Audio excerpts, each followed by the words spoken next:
ही गोळी पाहायला प्लास्टिकसारखी वाटते ना, पण खरंच प्लास्टिक असतं का? उत्तर आहे नाही. हे प्लास्टिक नसतं, तर एक सुरक्षित कोटिंग असते. पहिलं कारण, अनेक औषधं खूप कडू असतात. ही कोटिंग ती चव लपवते. काही औषधं थेट पोटात सुकली तर जळजळ किंवा त्रास होऊ शकतो. म्हणून काही टॅबलेट पोटात नाही तर आतड्यात जाऊन हळूहळू विरघळतात. हे आवरण त्यासाठी बनवलेले असतं.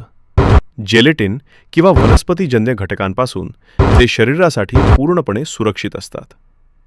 काही औषधं 8 ते 12 तास हळूहळू शरीरात काम करतात. त्यासाठी खास कोटिंग वापरली जाते. म्हणून लक्षात ठेवा, डॉक्टरांनी सांगितल्याशिवाय गोळी कधीही फोडू नका. अशीच उपयुक्त आणि सोपी माहिती हवी असेल, आकाश माहिती चॅनलला सबस्क्राईब करा आणि लाईक, शेअर